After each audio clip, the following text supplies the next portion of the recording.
This is a problem from Unit 7 in our course where it says that the recent estimated total expenditure on a child by husband-wife families with an average income of $76,520 was $221,190, and $69,660 of it was projected for child's housing cost.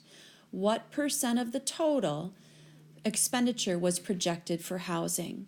So all we have to do here is take the amount of the expenditure for housing and divide by the total. So we're going to take amount of the housing expenditure and divide by the total. That will give us a decimal.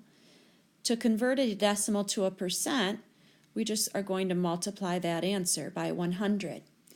So in our case here, we're going to take $69,660, the amount for housing, and divide by the total amount, which was the $221,190. And then multiply that answer by 100. And when you do so, you should find that that amount is 31.49%.